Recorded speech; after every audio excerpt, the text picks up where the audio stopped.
না না, ওই শরীরটা একটু খারাপ করেছিল এই আর কি, তেমন কিছু নয়। অত সহজে আমি মরছি না রে। হ্যাঁ, দাঁড়া, আগে বাবা নাতির ঘরে পুঁতি দেখি, তবে তো। আর পরে আমাকে উপরওয়ালা টানবে, তার আগে নয়। তবে জানিস তো, সে বউ যা পেয়েছি, সে যাই হোক, ঠাকির মেয়ে হোক কি ধনী পরিবারের মেয়ে হোক, আমি সেসব তুলনায় যাচ্ছি না, জানিস তো। সে মেয়ে না একেবারে সোনার টুকরো রে, সোনার টুকরো। অমন বউ হয় না, যেন ঠিক যেন স্বয়ং মা লক্ষ্মী সাক্ষাৎ আমাদের বাড়িতে এসেছেন। কে?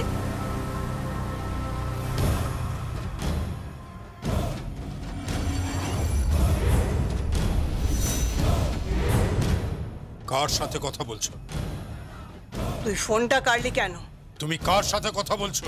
ছোট তরফের রুমনি ঝুমনির মায়ের সাথে। বউয়ের প্রশংসা করছো তুমি?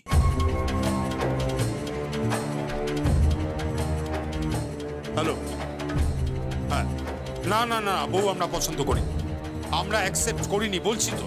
হ্যাঁ হ্যাঁ, ঠিকই বলেছে, রুমনি ঝুমনি একেবারে ঠিক বলেছে, অত্যন্ত অসভ্য অভদ্র মেয়ে। হ্যাঁ না, ঠিক আছে, আমি পরে কথা ছাড়ছি। তুই এভাবে ঘরের বউয়ের নিন্দে করছিস? ঘরের বউ? কিসের বউ? কিসের বউ বিন্দুবাসিনী দেবী? এই সহজ কথাটা তোমার মাথায় আমি ঢোকাতে পারি। ওই মেয়েটাকে আমরা তাড়াতে চেয়েছিলাম মেয়ে বাড়ি থেকে, সঙ্গীতকে বোঝাতে চেয়েছিলাম যে ওই মেয়েটা ওর উপযুক্ত নয়। আমার অর্থ, আমার সম্পত্তি, আমার বিজনেস, আমার সামাজিক পরিচিতি, সঙ্গীত আমার ছেলে, কেদার রায়ের ছেলে। সে বিদেশে থাকতো, এখন সে এখানে এসেছে। ওই মেয়েটা কোনোদিন তার জীবন সঙ্গিনী হতে পারে না, আর তাকে তুমি জীবন সঙ্গিনী বানানোর জন্য উঠে পড়ে লেগেছো। তার হয়ে তুমি নাচ ঘরে গিয়ে ঢাক বাজিয়েছো। প্রায়শ্চিত্ত করেছি,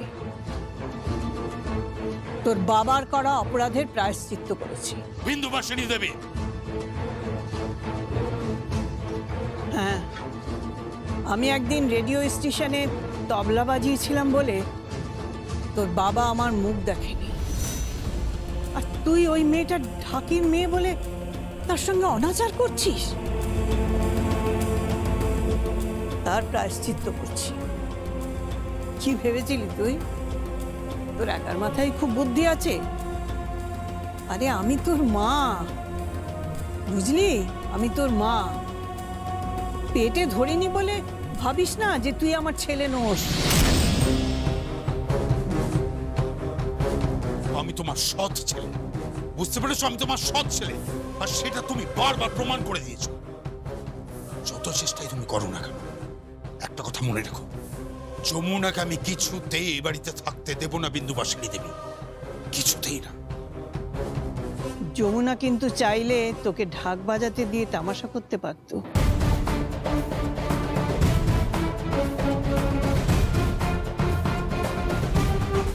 কিন্তু ও তা করেনি। ও তোকে বাবা বলে ডাকতে চায়, ও তোকে সম্মান করতে চায়, ও তোকে শ্রদ্ধা করতে চায়, ও তোর ভালো চায় রে। এখনো সময় আছে, শুধরে যা। মেয়েটাকে পুত্রবধূ বলে মেনে নে। জীবনে মানবো না, মানিনি আর মানবও না। সে চাঁদ সদাগরও বলেছিল, কিন্তু তাকে মানতে হয়েছে। চাঁদ শতকর কি করেছিল তা আমার জানার কোনো দরকার নেই, কিন্তু বিন্দুবাসিনী দেবী, কেদার রায় যমুনাকে কোনোদিন এ বাড়ির বউ হিসেবে অ্যাকসেপ্ট করবে না, সেটা কিন্তু আমি তোমাকে বলে রেখেছিলাম।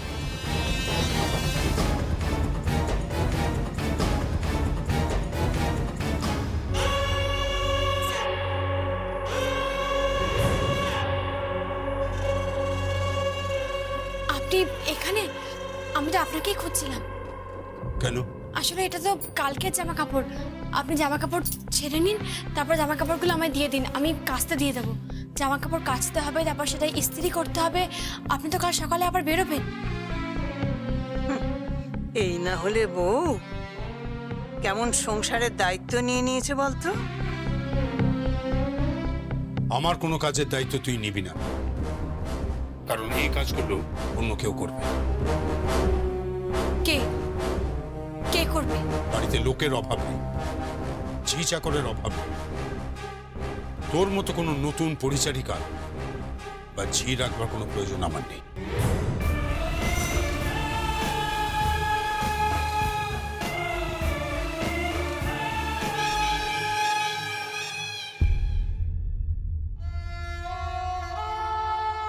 দেখেছিস? বাচ্চা ছেলের মতো ঝগড়া করে যাচ্ছে। তুমি একদম ভেবো না বড় মা, এ আমি ঠিক সামনে নেব। আমরা যে মায়ের জাত, অবাধ্য সন্তানকে ঠিক সিধা করে দেব, লাগাম পরিয়ে দেব দুরন্ত ঘোড়াকে।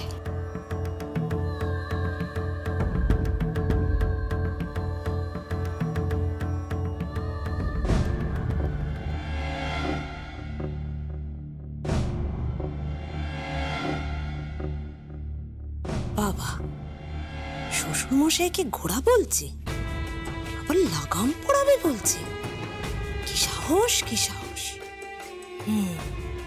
যাই, রাকিনী দিদিমণি আর ছোট বৌদিমণিকে বলে আসি গিয়ে। যাই। ও রাগিনী দিদিমণি, আরে ও রাগিনী! আরে বাবা, কেন কেন এত চিৎকার করছিস কেন? চিৎকার করব না? কি কাণ্ড, কি কাণ্ড! বাবা রে বাবা, ও মেয়ে তার শ্বশুর মশাই সম্বন্ধে কি বলছে গো? কি নিন্দে মন্দ করছে! ছি ছি ছি ছি ছি ছি! লোকে শুনলে কি ভাববে বলো দেখিনি? কেদার রায়কে নিয়ে তো তুচ্ছ তাচ্ছিল্য করছে গো। কি বলছিস তুই? হ্যাঁ গো হ্যাঁ, কেদার রায়কে নিয়ে তুচ্ছ তাচ্ছিল্য করছে। চলো একটা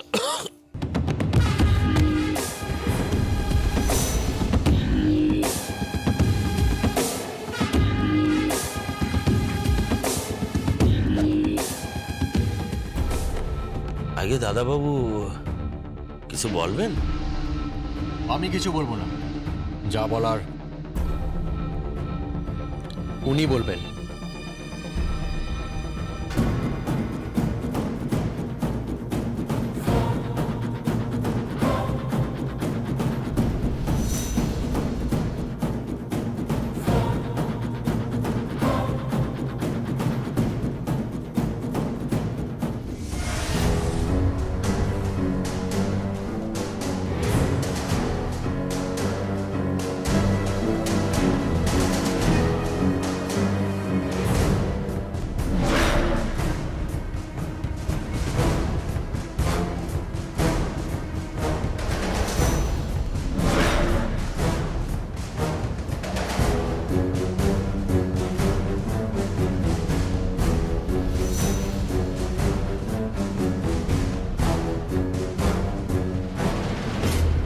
বাবা, কি হয়েছে একটু খোলসা করে বলবি? কি বলছে জানো? বলছে ওনাকে মায়ের জাত, আর তো সন্তানকে ঠিক সিধে করে দেবে। অবাধ্য সন্তান মানে? কে অবাধ্য সন্তান? কে আবার? বড় কর্তা বাবুকে বলছে গো।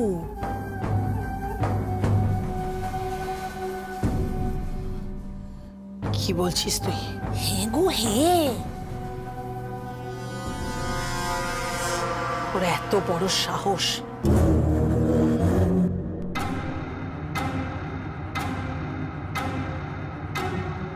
আগে কর্তাবাবু আপনি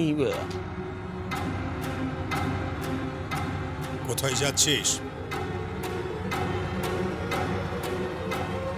খাওয়া দাওয়া না করে রায়বাড়ি থেকে তো কোনো প্রাণীও বেরোয় না।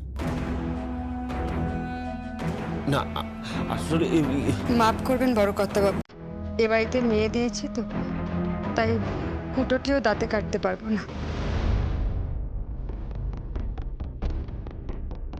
আগে হ্যাঁ কর্তাবাবু, আমাদের বরং আজ্ঞা দেন, আমরা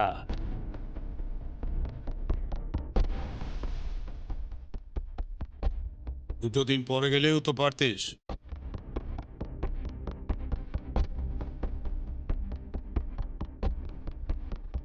আগে কেন বড় কর্তাবাবু? কালী পুজো আসছে, ঢাক বাজাবে কে? তুই তো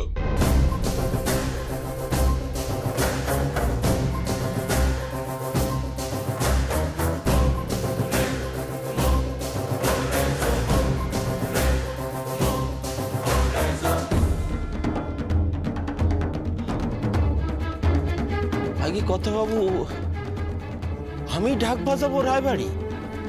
কেন?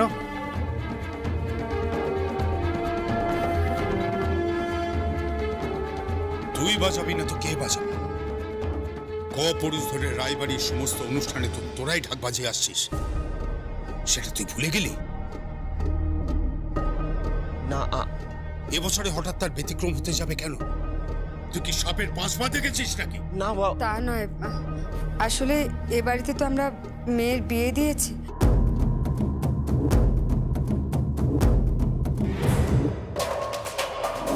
বিয়ে দিসনি? তোর মেয়ে আমাদের বাড়ির ছেলেকে ফাঁসিয়েছে। থাক বাবু, আমার মেয়ে আমার অহংকার, তার সম্বন্ধে কোনো খারাপ কথা বলবেন না। নামাক হারাম।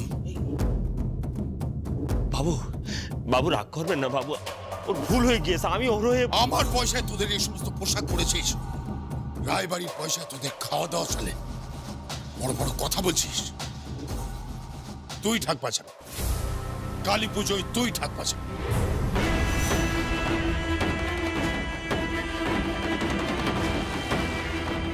এটাই আমার আদেশ, আর আশা করি কেদার রায়ের আদেশ তুই অমান্য করবি না।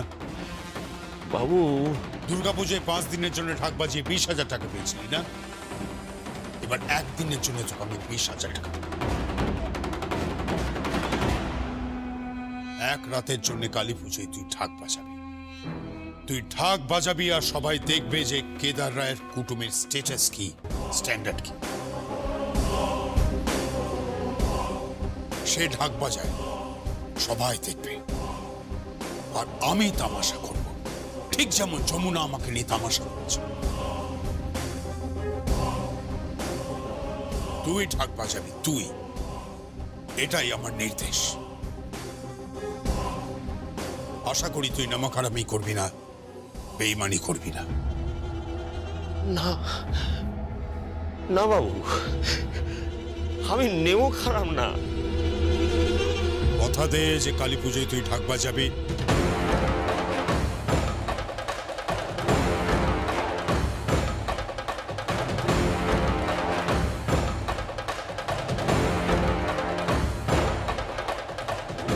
বাবু কিন্তু কোনো কিন্তু নয়, বাজাবি কিনা বল।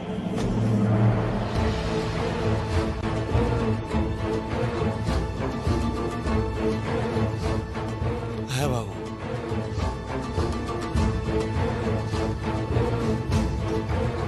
কথা দিচ্ছিস? কথা দিচ্ছি।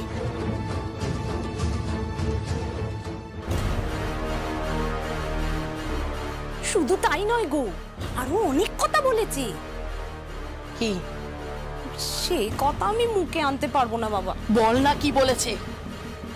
বলেছে বলেছে ওনাকে লাগাম পরিয়ে দেবে তুরন্ত ঘোড়াকে। ওর এত বড় সাহস, ও দাদাকে লাগাম পড়াবে, কেদার রায়কে লাগাম পড়াবে? হ্যাঁ, মরণ বার বেড়েছে, মরণ। এই ছায়া, ছায়া ও এখন কোথায় আছে? বল কোথায় আছে? ওই তো ঠাম্মির ঘরে বসে বসে কানে মন্তর দিচ্ছে গো। জানি তো, জানি মেয়েটা একটা অত্যন্ত চালাক মেয়ে। এই বাড়িতে এসে প্রথমে হাত করলো মাকে, তারপর সঙ্গীতকে, তারপর ওই বড় বৌদিকে।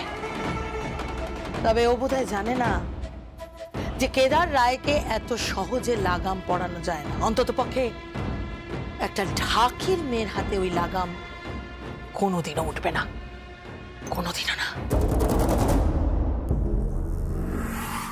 এ আপনি কি বলছেন?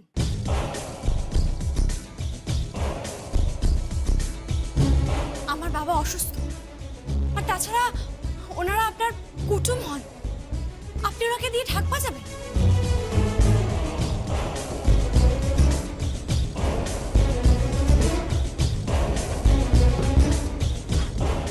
কথা দিয়েছে তোর বাবা, গঙ্গাটা কি কথা দিয়েছে।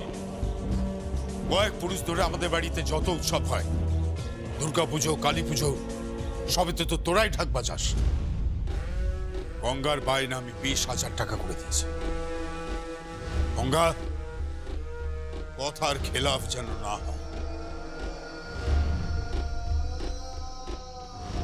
আমার বাবা অসুস্থ। তাহলে তুই ঢাক বাজাবি?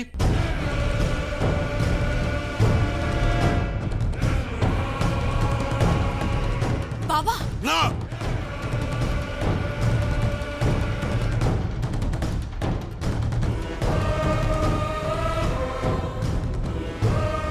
বাবা বলবি না, একদম বাবা বলবি না। তুই আমায় বলেছিলি না কেদার ঢাকি, আজ আমি বলছি যমুনা ঢাকি, যমুনা ঢাকি, যমুনা ঢাকি।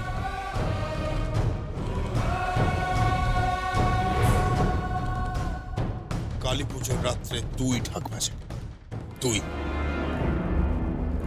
তোর বাবা আমাকে কথা দিয়েছে, হ্যাঁ, গঙ্গা ঢাকি কথা দিয়েছে,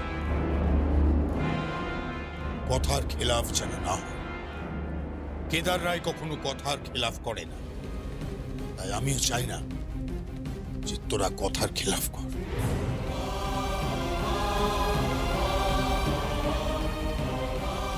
ওকে, চল। শুনুন, শুনুন আমার কথাটা শুনুন।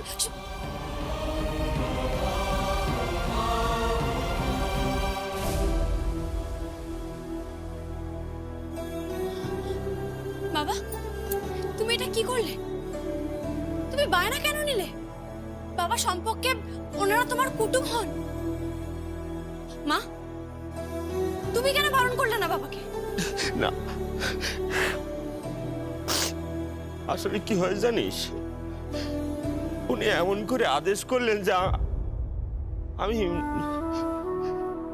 আসলে ওনারা জমিদার ছিলেন আর আমরা ছিলাম পেটজা। ছিলেন, জমিদার ছিলেন, এখন জমিদারি উঠে গেছে বাবা। তুমি কেন বুঝতে পারছো না? তুমি এই বাড়িতে তোমার মেয়েকে দিয়েছো, আমি এখন এই পরিবারের বউ। আমি আমার অসুস্থ বাবাকে আমার সামনে ঢাক বাজাতে দিতে পারি না। তাহলে কি হবে? আমিও তো মানা করলাম, শোনেনি।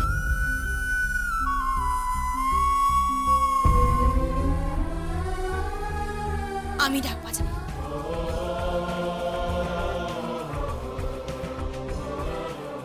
কালী পুজোর রাতে আমাকেই ঢাক বাজাতে হবে, আমাকে। না, তুমি ঢাক বাজাবে না যমুনা।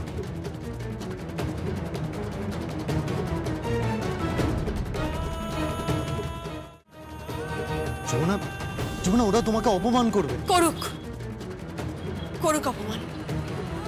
এটা বাবা আর মেয়ের মান অভিমানের পালা। আমার শ্বশুর মশাইয়ের হাতে ঘা লেগেছে, তাই সত্য উনি তুলবেন। আর সত্যি তো, আমি ঢাক বাজালে এই পৃথিবীতে সব থেকে বেশি খুশি হবেন আমার শ্বশুর মশাই। তাই ওনাকে খুশি করার জন্য না হয় আমি ঢাকে দুটো বল বাজিয়েই দেব।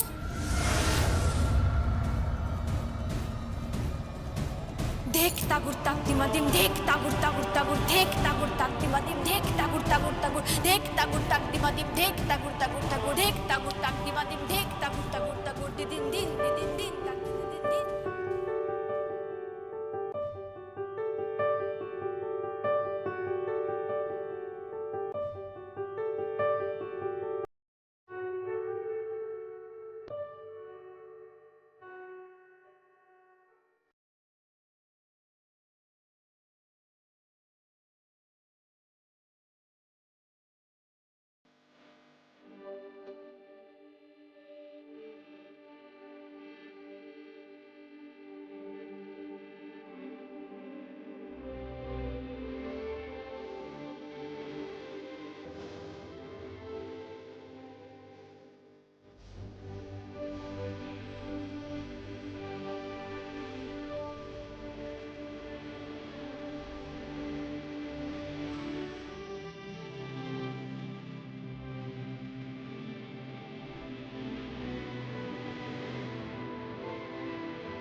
বড় পিসি আর কাকিমা, আমি সবাইকে একটা কথা বলে রাখবো, কোনোভাবে যাতে আমার স্ত্রীর কোনো অপমান না হয়।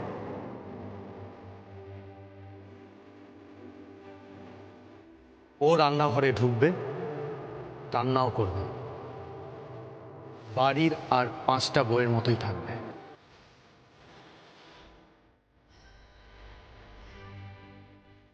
যতদিন না পর্যন্ত কেদার রায় আমাকে এই বাড়ির বউ হিসেবে স্বীকার করে নিচ্ছে, ততদিন পর্যন্ত আপনার ছেলেকে আমি আমাকে ছুতে দেব না।